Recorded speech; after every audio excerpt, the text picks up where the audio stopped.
E aí, pessoal, tudo bom? Estão me ouvindo bem? Alguém pode dar esse reporte aí?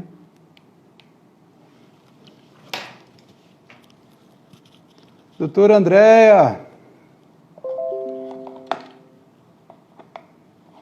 Todo mundo ouvindo bem? Maravilha! A Carla está entrando. Vamos para mais uma live da MLaw.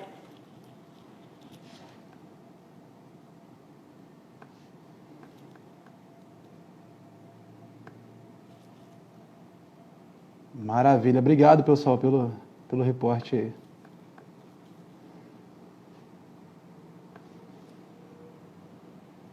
Doutora Carla, professora Eliane.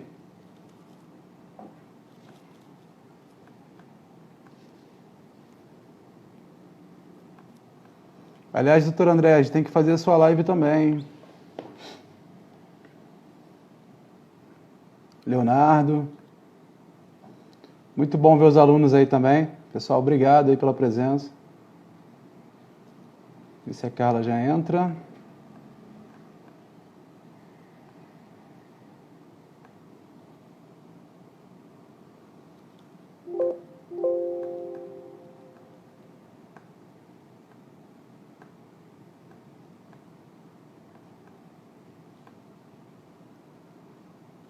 Mandar um oi para a Carla aqui no WhatsApp.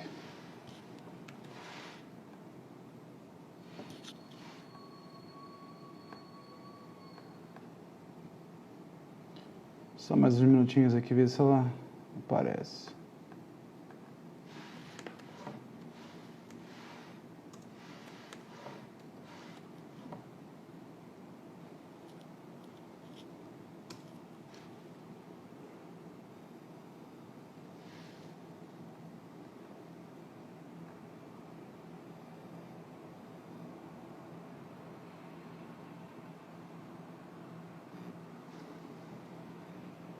Surgiu.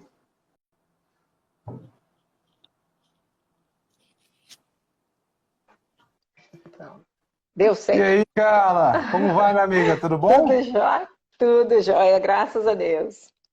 Que maravilha. Carla, obrigado aí por ter aceitado o nosso convite. O tema Eu que é muito agradeço. interessante.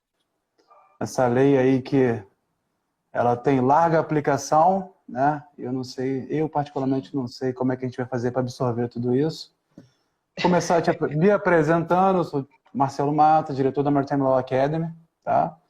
Sou advogado, especialista em direito marítimo. Estou aqui com a doutora Carla também, autora de uma das obras mais importantes aí da doutrina brasileira. Acho que as iniciais, né? Quando a gente começa a engatinhar, a gente pega o livro Exato. dela. Ela é professora da MLaw também. E a gente está aqui para falar hoje para vocês um pouquinho da LGPD, né, doutora Carla? Exatamente. Eu acho Eu, que a assim, gente... Pode falar, pode pois falar. não. Não, eu que agradeço aí o convite para a gente falar sobre isso. Como você falou, todo o cenário difere aí com essa legislação e que é muito correlata à GDPR, que vários da área marítima já estão se adequando também, né? A GDPR, né, para quem não está habituado, é o que seria a Lei de Proteção de Dados Estrangeira, né? Exato, da Europa, né? É o regulamento de proteção de dados que a Europa instituiu e, como um efeito cascata, exigiu que os países que tivessem relações comerciais com a Europa também tivessem legislações protetivas aos dados pessoais.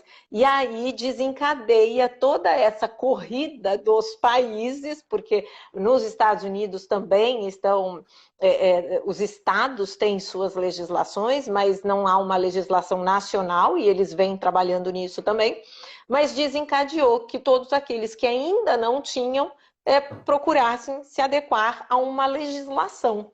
né? Por isso que a nossa legislação, ela é muito semelhante, guarda muita semelhança com a GDPR, que é esse instrumento legislativo europeu, por conta dessa necessidade de manter as relações comerciais.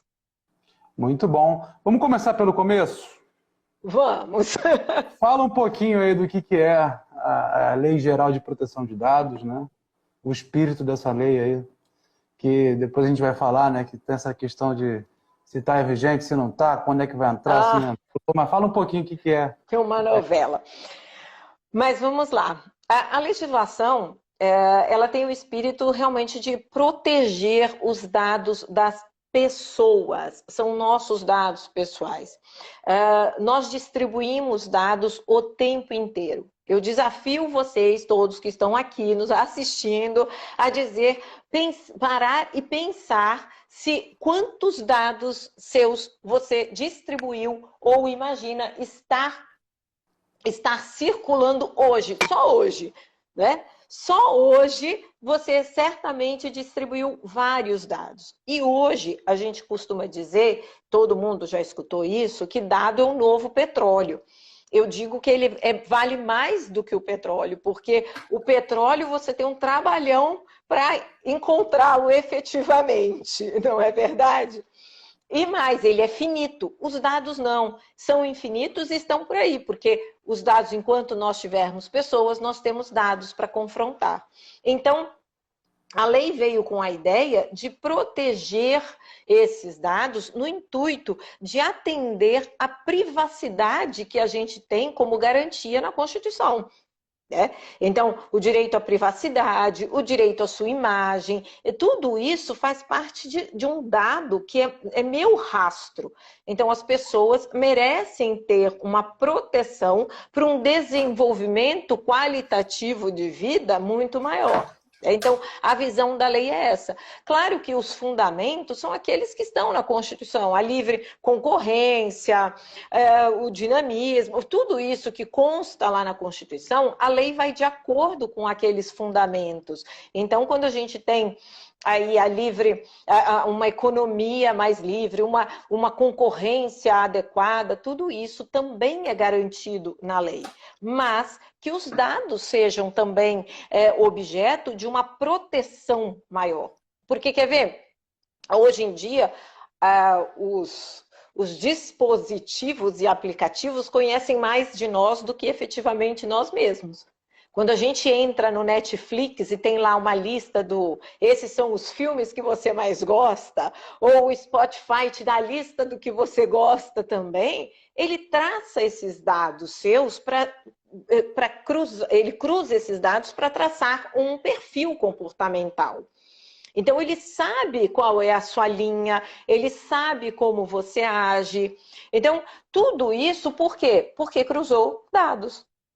Você compartilha dados e faz isso. Quando a gente mantém geolocalização aberta para todos os aplicativos, nós estamos informando um dado para aquele aplicativo. Eu recentemente li uma notícia que um senhor que havia marcado com o filho de andar de bicicleta, tomou um tombo, caiu, teve um acidente, bateu com a cabeça, e o dispositivo eletrônico, o Apple Watch que ele tinha, longe de mim fazer propaganda, mas o aparelho que ele tinha no braço, acionou a emergência e informou o filho que estava como contato de emergência, dizendo que havia sofrido um acidente. Então, veja, a tecnologia está aí, é ótima, é boa para todo mundo, se a gente souber usar e efetivamente souber por onde andam os nossos dados e o que estão fazendo com os dados. E a lei é nesse sentido. Ela vem para proteger a utilização desses dados que são nossos, já que algumas pessoas estão abusando na utilização. Eu vou falando aqui, doutor. Não, mas é para você falar mesmo. Hoje aqui é isso mesmo, para você falar, extrair o máximo que puder de você, que você estudou bem o assunto, né? Só um adendo, né? Um momento muito interessante político também, né? Muito se fala também de manipulação de resultado de eleição pelo uso de dados em blocos, né? Falam até da contratação de uma empresa pela eleição do Trump, a questão do Brexit, né? Isso tudo é muito interessante porque você usa os dados não só como um fator comercial, aquela questão da farmácia que te manda alguma coisa que você usa, mas também a questão de te influenciar para você se deslocar para um polo ideológico de acordo com o seu comportamento. Isso é muito interessante, essa lei vem nesse momento também político, né? Então, exatamente esse caso acabou despertando muito a necessidade na Europa de se fazer isso. Então, foi tudo no mesmo contexto, né? Porque tem um filme, o Privacidade Hackeada, que vale a pena assistir, que é exatamente sobre esse caso, né? Que é uma forma de manipulação do processo democrático. Vai muito além do que, né? Então, vai além do que a gente poderia imaginar, é uma manipulação. Até porque a gente gosta de ser atendido de forma muito personalíssima, né? Você gosta de ter produtos pessoais. Então, com tudo isso, cruzam-se dados, mas a manipulação é um perigo, por isso que é necessária uma lei de proteção de dados pessoais. Muito legal. Então, Carla, vamos começar aí. Primeiro, a questão, né, jurídica, legal, da validade da norma. Entrou em vigor, não entrou? Fala um pouquinho para a gente desse imbróglio todo aí com o Senado. Esse foi uma novela, né? Em 2018, a lei foi publicada com a previsão de entrada em vigor em agosto de 2020, este ano. Quando veio a pandemia, no momento de instauração de um estado de calamidade pública, o presidente emitiu uma medida provisória 959, determinando que a lei entrasse em vigor apenas em maio de 2021. E, paralelo a isso, nós tivemos um projeto de lei, o 1179, que desencadeou na Lei 14.010, que estabelecia a entrada em vigor da lei em agosto de 2021. Então, nós tínhamos 2 dispositivos legais que falavam em datas de entrada em vigor diferentes, né? Quando o projeto de lei 1179 foi votado, o Senado entendeu que era por bem a entrada em vigor normal em agosto de 2020, a previsão disso, mas que as sanções administrativas previstas na lei deveriam entrar em vigor apenas em 2021, em agosto de 2021, um ano após a sua entrada em vigor. Por quê? Porque ele entendeu que haveria um tempo para a educação na lei. Foi assim que ele entendeu o Senado naquele momento. Quando a medida provisória 959 foi para ser votada semana passada, dia 25, a Câmara articulou um acordo com a Casa Civil de que a lei deveria entrar em dezembro, porque por conta da pandemia, vários projetos de implementação da lei ficaram suspensos e as empresas não haviam se preparado e o governo não havia instituído a Autoridade Nacional de Proteção de Dados, que é a autoridade reguladora desse setor.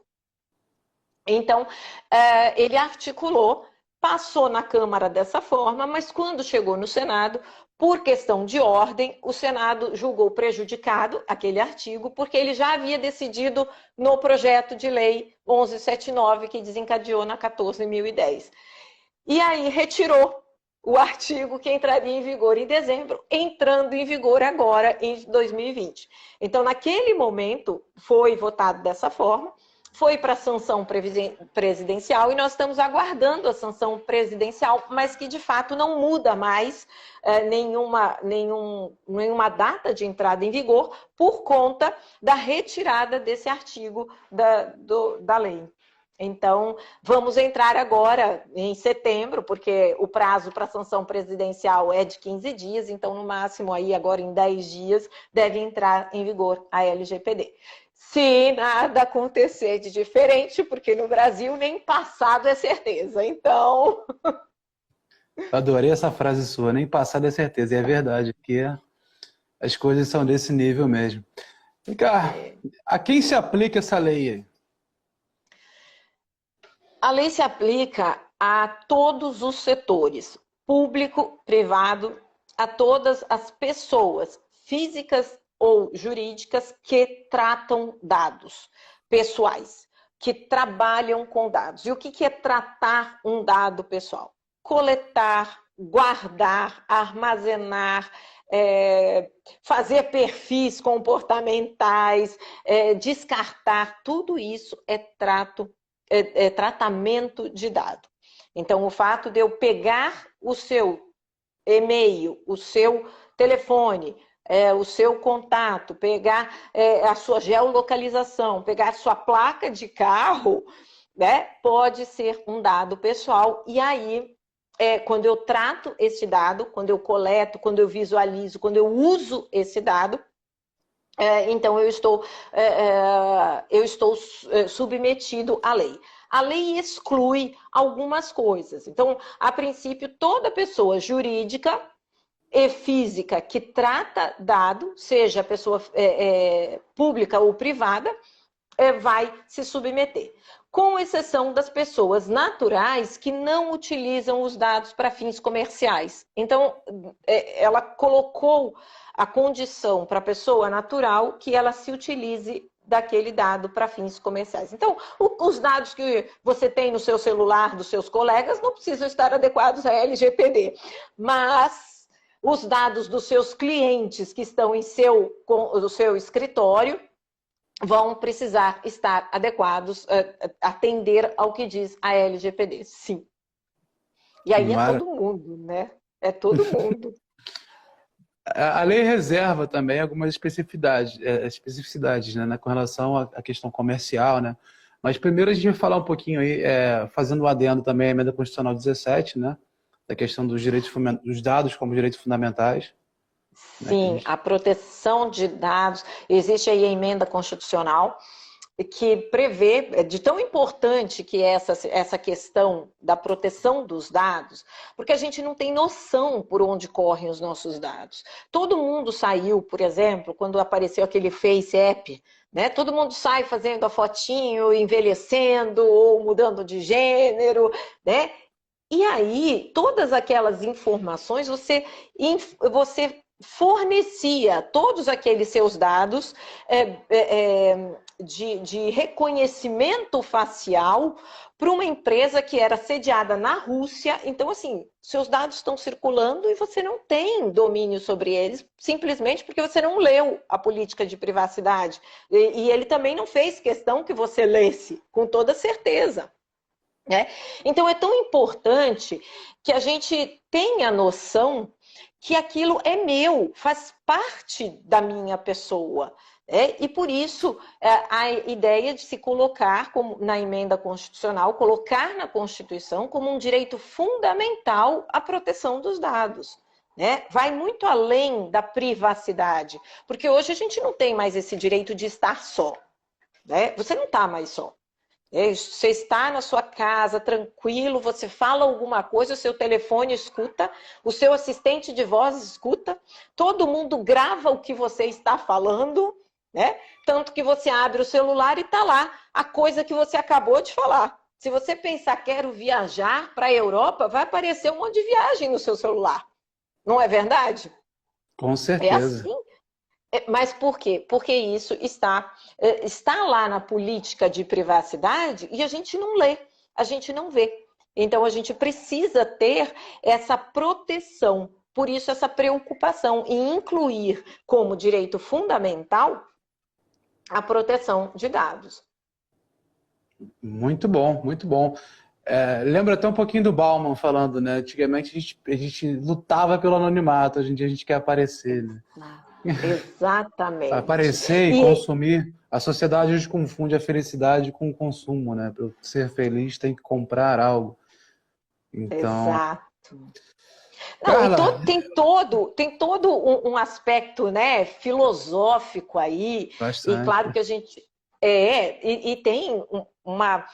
tem decisões, a gente toma muito como referência essas decisões das autoridades europeias, porque assim, Desde 1940 se falava em proteção de dados na Alemanha, na França, né? Nós estamos atrasadíssimos, né? Aliás, você, O nosso aliás, vizinho aqui, a Argentina, o Chile, já tem mais de 10 anos com lei de proteção de dados. você estava Não me sabe, contando, né? inclusive, que o voto, acho que não sei se é da ministra, que foi baseado na lei alemã, né? Eu Exato, achei na decisão, incrível isso.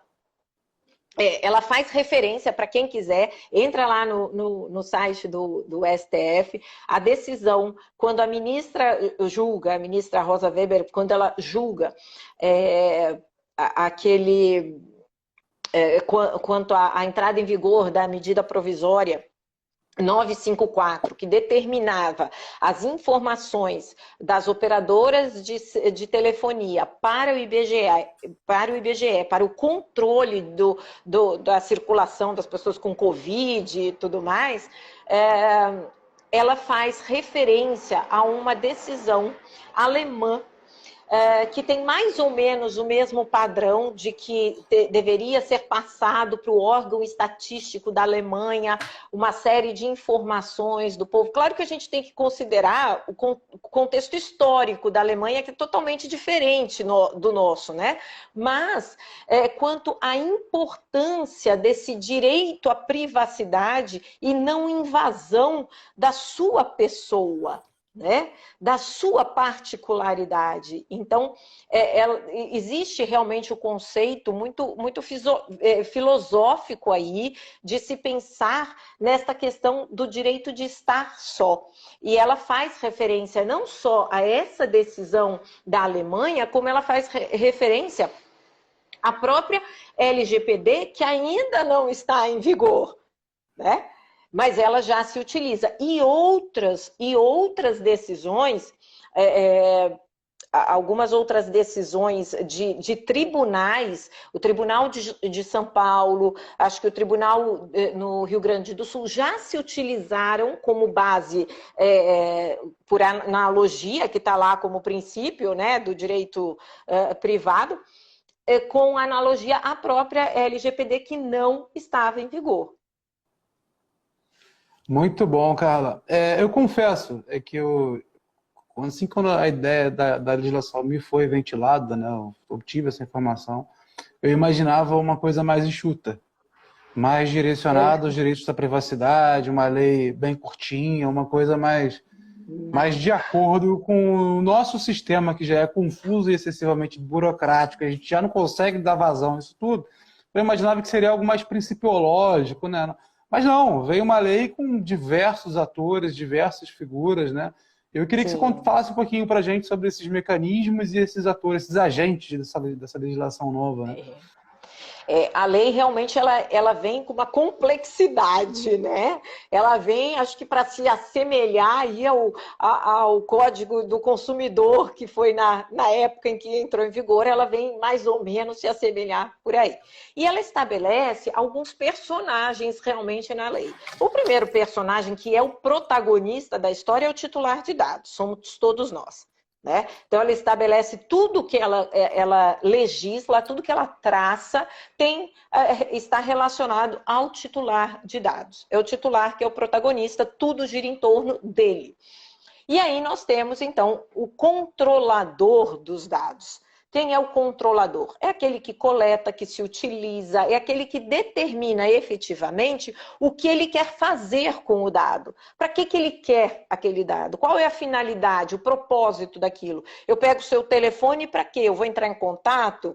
Eu pego o seu e-mail para quê? Eu preciso saber a cor dos seus olhos, por quê? Né? Então, você tem que ter uma finalidade e um porquê daquilo. E o que eu vou fazer com aquilo, quem determina é o controlador. E de regra, a pessoa jurídica ou o profissional autônomo, o que ele vai fazer? Nós, no escritório de advocacia, quando você pega os dados dos seus clientes, é para proporcionar a execução daquele contrato, seja a propositura de uma ação, a defesa numa determinada demanda judicial ou demanda administrativa, enfim. Você tem uma finalidade e você sabe o que você vai fazer com aquele dado, né? Então, o controlador é essa pessoa que determina o que vai fazer e como vai se utilizar daquele dado do titular. né? O operador é aquele que vai fazer o que o controlador manda, né? Então, só que nós temos... Por que que é complexo? Porque você tem operadores terceirizados, né? Então, quando eu, por exemplo, vamos dizer que eu tenho um e-commerce, eu vendo produtos, mas para eu encaminhar este produto para a casa do sujeito, eu tenho um terceirizado que é a minha transportadora, né? Então, meu transporte, por exemplo, que pode ser um transporte marítimo, inclusive, eu vou compartilhar dados com ele, inclusive os seus, porque a nota fiscal está em seu nome, porque o seu endereço está ali. Então, eu compartilho com ele, que é o operador, ele vai fazer o que eu estou mandando. Então, tem essa relação do operador e controlador, que também é de uma responsabilidade solidária, né? Isso está bem claro na norma. E aí a gente tem um cargo que ficou extremamente famoso aí, que é o DPO, Data Protection Officer, da lei da GDPR, que fica mais bonito a gente falar em inglês, mas que é o encarregado de dados. Então, o encarregado de dados é a pessoa que vai fazer cumprir as regras dentro da empresa.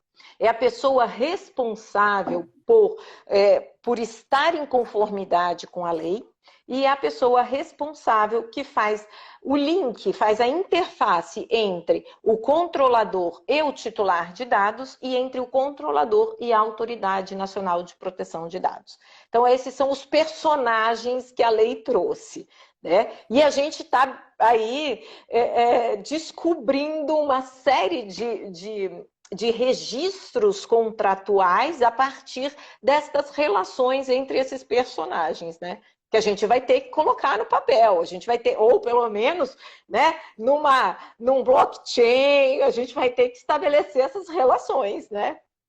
Eu ainda falaria um pouquinho mais também da questão da agência, né? Não como um player, não como um agente, mas como talvez o regulador disso tudo, né? Essa agência que nem criada foi, né?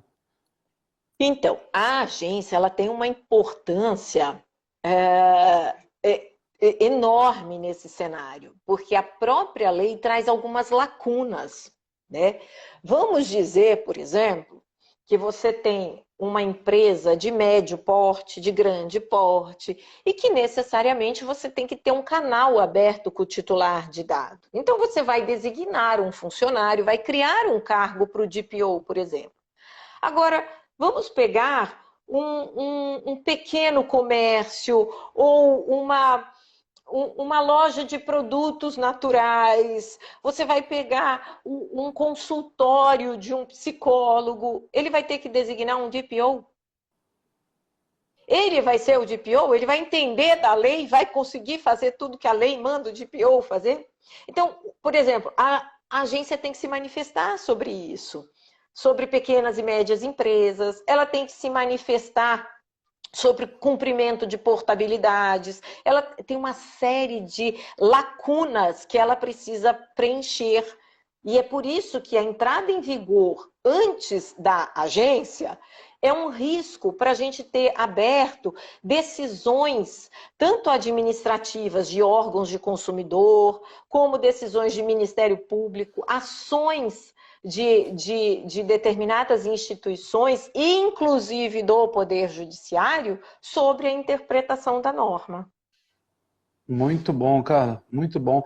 Eu acho interessante também que a lei ela trouxe, ela está bem alinhada com as questões de discussões, né, de minorias, né? Ela trata como dados sensíveis também questões de etnia, orientação sexual. Exato. Eu não digo raça porque eu acho me posiciono no sentido de ser etnia, né? Exato. Time de futebol, inclusive, minha canequinha do Fluminense aqui. Se quiserem divulgar para o mundo inteiro que eu sou tricolor, fiquem à vontade, não me importo com a divulgação disso. Sou tricolor. Não, você sabe que aqui na minha casa, tirando eu que eu sou de Santos e fui criada quase que na Vila Belmiro, aqui em casa eu me casei com tricolor, meus filhos são tricolores, a família do meu marido é tricolor. Daqui, então estamos em casa. Sua família é maravilhosa. Então, essa lei traz essa questão também de até onde eu posso ir, né? Exato. O controle de dados, mas ela faz uma distinção entre dados normais, né, e os dados sensíveis, né? Exato. Que realmente... Porque o dado pessoal é aquele que te identifica efetivamente ou que pode te identificar. Por isso que eu falei, olha, uma placa de carro pode te identificar, né? Outro dia um colega meu veio contar a história, ele falou, cara, eu cheguei na oficina, deixei o carro, falei, você não vai anotar meu nome? Ele falou, não, eu tenho a placa.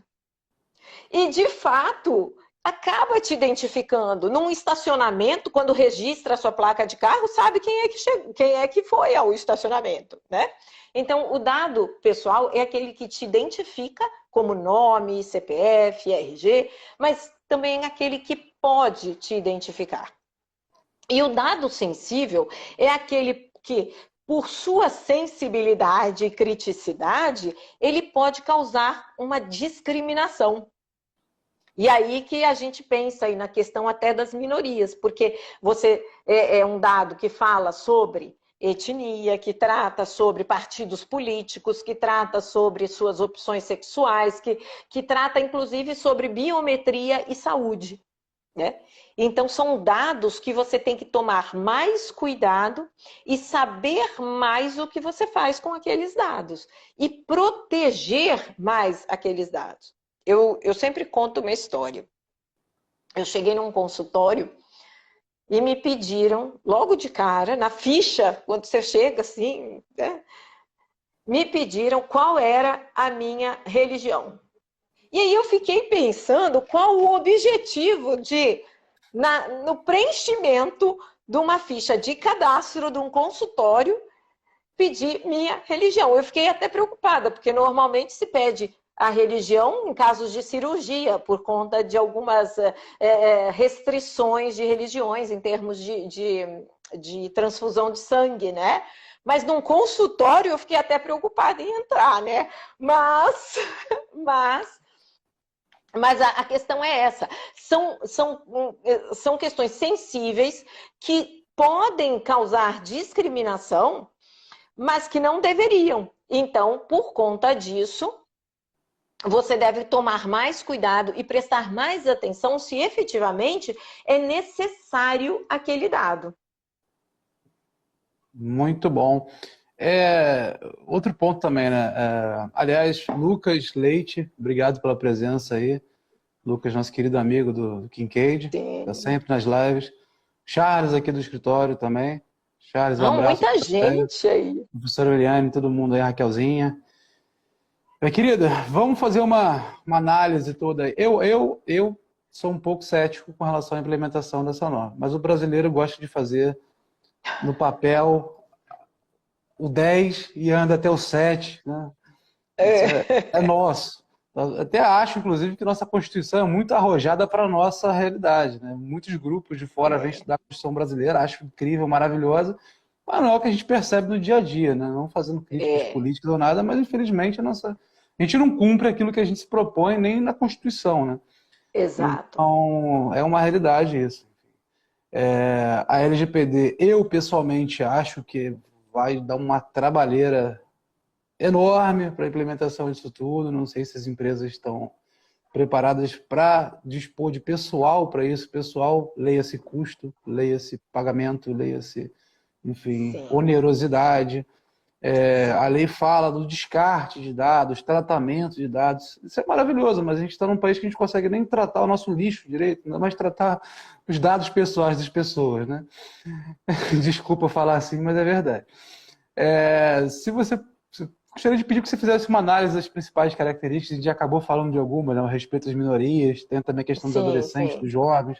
Então, pelo que você analisou da lei aí, as principais características, espero não ter antecipado, criticado demais algo antes dessa exposição, mas por favor, se puder assim, pontuar é o que você falou. Eu acho linda a lei. a lei em si, ela é muito bonita, é uma lei ética, é uma lei que vem pensar no outro, mas como você falou, no Brasil, a gente tem leis maravilhosas que no final das contas não funcionam exatamente como estão no papel. Né? Por uma série de coisas que aí a gente não vai também entrar, né? Mas é exatamente isso. Ela traz uma demanda muito grande, ela exige algumas coisas que vão pesar efetivamente no bolso, vão pesar até na mudança operacional das empresas, porque precisa ser repensado algumas operações, algumas posturas e tudo mais, mas com o intuito de gerar eficiência, né? Mas eu não sei até onde efetivamente vai acontecer isso. E o fato é que a gente vai encontrar, dependendo do tipo de empresa, do modelo de negócio, ajustes um pouco diferentes dentro da realidade daquele negócio. Né? Eu não posso fazer um programa de compliance, porque na verdade ela é uma lei de compliance, né? Eu não posso fazer um programa de compliance dessa norma numa padaria igual ao que eu faço numa Coca-Cola. Não é verdade? É muito diferente, né? Embora a lei não faça diferenças entre esses modelos de negócios, essas pessoas jurídicas aí. Mas eu acho que ela é realmente muito bonita, ela tem fundamentos muito claros e ela propõe alguns princípios fundamentais aí que a gente tem que seguir, que é a finalidade, a transparência do que ela faz efetivamente com o dado. Então, todo dado tem que ter uma finalidade, tem que ter uma necessidade, por que eu preciso efetivamente daquele dado, e a transparência do que eu faço com esse dado. Então, esses são os 3 princípios que vão alinhar tudo. Se você puder e conseguir falar para o titular do dado, que aí passa a ser um direito dele saber, e é o que ela chama de autodeterminação informativa, né? Saber por onde estão os seus dados, é o empoderamento do titular agora que a gente vai lidar, ela já está quase que adequada à lei, porque ela tem que entender aonde, como é que o dado entrou na empresa, por onde ele caminhou, o que eu fiz com ele, quanto tempo ficou comigo e como é que eu vou jogar fora. Né? É claro que a gente lida com alguns conceitos e exemplos extremos, né? Mas eu vou contar algo que sempre eu conto, uma notícia de Porto Velho, saiu aí em vários jornais. Uma loja empacotando com currículos. Ele empacotava os produtos, uma loja lá de R$1,99, uma loja mais popular, empacotando os produtos com currículos que estavam em seu banco de currículos. Veja, ali é um vazamento de dados. Primeira postura ali está vazando o dado dos outros. Veja, a doutora Eliane gostou do empoderamento do titular. É isso aí, doutora. Ou tá vazando ou distribuindo currículos também, né? Tem 2 pontos de vista. Brincadeira, lógico que não. Mas o que aconteceu ali? Houve uma revolta, primeiro uma revolta popular, porque já começaram a falar, puxa, o cara que às vezes não tem dinheiro, mas que se vira para imprimir o currículo e entregar, tem um currículo desprezado desse jeito? Primeira coisa.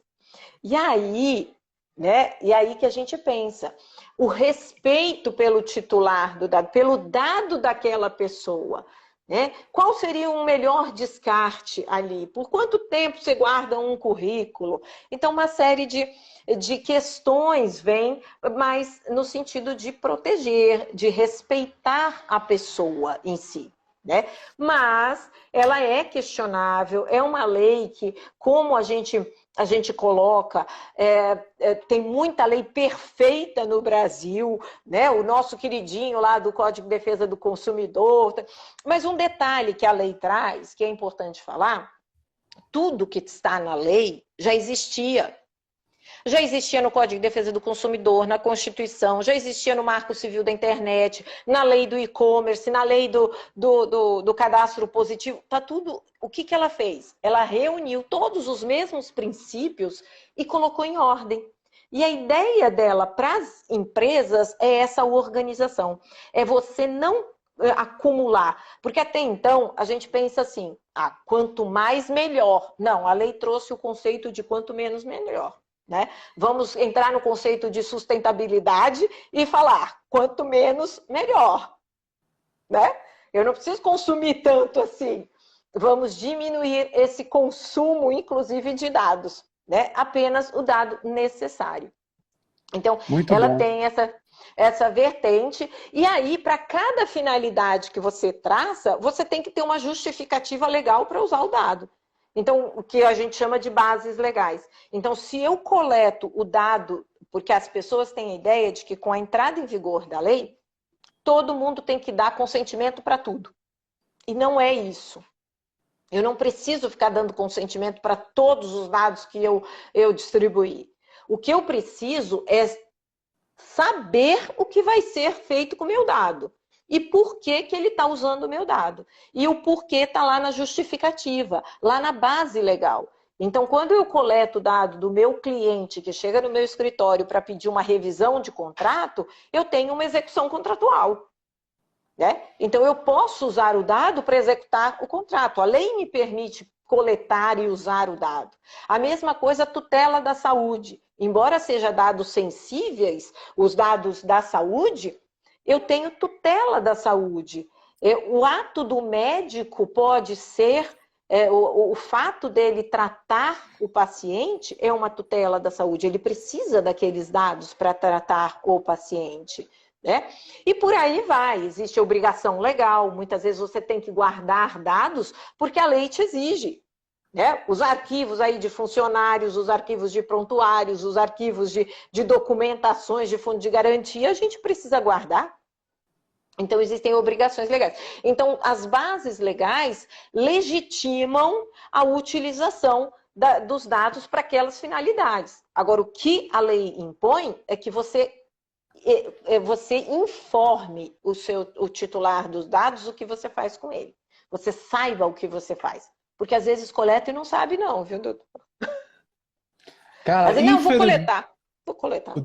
Infelizmente o tempo voa muito rápido com live, principalmente com pessoas tão cultas, né, que passam temas tão legais pra obrigada, gente, com exposição. Então a gente vai correr logo para tentar bater aí falando de tudo, tá? Registro a entrada do IDM também, o primeiro instituto que eu faço parte até hoje do Ibero-Americano de Direito Marítimo, estão assistindo aí. Não sei se é o Pedro, que é o presidente, ou a doutora Nete, que é vice-presidente, que está controlando o Instagram. Alunos também conheçam o IDM, que é um instituto maravilhoso, que surgiu para dar uma representatividade da América do Sul junto à IMO, né? Tem uma história super legal. Carla, em que isso aplica ao nosso mercado? Então, ao direito marítimo, portuário, as empresas de navegação? Tudo. Nós vamos ter que fazer a lição de casa. Né? Vamos ter que entender quais os dados que correm nas nossas mãos. Então, a gente vai ter que fazer um fluxo de dados, um mapeamento, para verificar aonde eu preciso informar a quem sobre o que eu estou fazendo com o seu dado. Então, eu tenho que ajustar, eu tenho que fazer esse programinha de compliance e saber o que fazer quando vazar um dado, alguma coisa assim, porque vazamento acontece, não tem jeito. Mas no setor de logística, principalmente, a gente tem compartilhamentos de dados. Modelos B2B, a gente tem funcionários. Então, basicamente, tem empresas que a gente faz o compliance com base nas informações dos funcionários. Né? Esse mercado internacional, nós temos que tomar cuidado com essas relações com a Europa por conta da GDPR, nossas relações com os Estados Unidos por conta da legislação de cada um dos estados. Né? E por aí vai. A gente precisa verificar o uso de nuvem. A nuvem pode estar localizada em outro lugar, você está compartilhando o dado. Então, a segurança dessa informação, do dado da pessoa, seja um funcionário, seja o destinatário da sua carga, seja os dados daquele fiador ou daquele garantidor do contrato, seja dos sócios da empresa, tudo isso, dos práticos, dos nossos...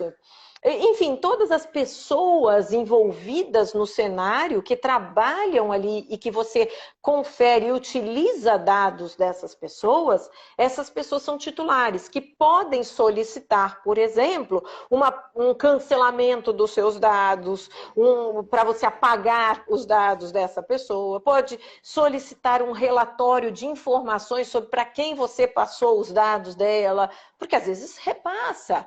Ah, eu preciso de um banco, eu preciso fazer um financiamento, então eu vou buscar suas informações junto ao órgão da sua entidade. Enfim, mas você precisa verificar qual é este fluxo, como você faz isso e fazer o gerenciamento disso. Quais são as suas bases legais para fazer isso? E se não tiver base legal, vai buscar o consentimento, né? Mas, a princípio, você vai buscar estas bases para verificar isso. E se tiver mercado internacional, como muitos têm, e aí eu vou contar algumas pessoas não sabem, mas eu comecei a estudar LGPD por conta de um cliente marítimo que tinha que se adequar à GDPR. E aí eu tive que aprender, eu tive que fazer alguns ajustes para ele por conta da GDPR, e aí passei a estudar e acompanhar todo o processo e o desenvolvimento da proteção de dados. E aí a gente vai estudar, porque a gente nunca para, né, doutor? Não para mesmo. Eu acho que a palavra-chave da legislação é finalidade, né? Tanto para a utilização e para o descarte também. Ela fala do descarte de dados. Embora seja um termo amplo, né? Cumprida a finalidade. Eu não sei se eu cumpri minha finalidade. Não sei se o cara vai voltar aqui para buscar uma carga no meu porto. Eu não sei. Então,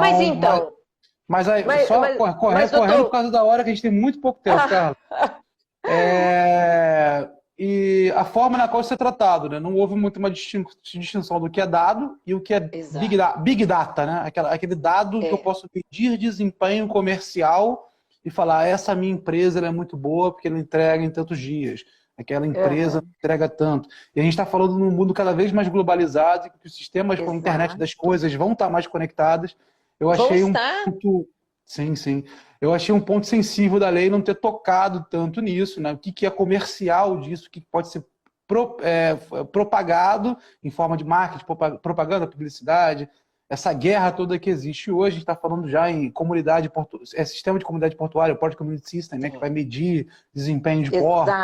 Como é que eu faço isso, sabe? Sem atingir a privacidade, a dignidade, enfim, o que seja. Então, eu não sei se essa lei abarca todas essas possibilidades. Me parece que ela é mais voltada para a figura do indivíduo, né? Sim, ela é, porque o protagonista é a pessoa física, é a pessoa natural, efetivamente, né? Mas aonde circular um dado da pessoa natural, eu vou ter que ter uma finalidade e ter uma justificativa para isso. Que não é todo essa dificuldade, né? A gente só precisa realmente ajustar o programa e ter boas práticas na proteção de dados. Carla, 2 minutinhos só, ou 1 minuto e meio. Sanção, dá para falar alguma coisa ou não, né? As sanções ou se discutir? As sanções vão desde multas de 2% do faturamento, que é muito, aqui até 50 milhões, mas tem várias outras sanções, publicização de casos, enfim. Mas que só entram essas sanções administrativas só em agosto de 2021. Mas, doutor, muito obrigada pelo convite. Foi um prazer estar aqui.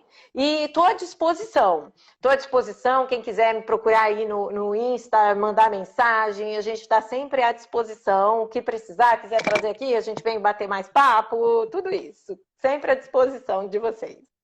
Carla, agradeço não só pela aula que você deu, mas por esse momento prazeroso. Essa 1 horinha que a gente passou junto. Você é uma figura carismática para caramba. Uma pessoa que a gente adora e é uma honra estar com você, nossa professora também. Sempre muito bom estar contigo. Obrigado por ter compartilhado esse conhecimento. Tá? A live vai ficar gravada, o pessoal perguntou. Vai ficar gravada, eu vou tentar gravar rapidinho aqui sem dar problema. E é isso, pessoal. Muito obrigado. Vou me despedir de vocês aqui para não cortar, não ficar feio. Forte abraço e até as próximas lives da DMLOL. Carla, Até beijo. mais. Beijo. Tchau. Tchau, tchau.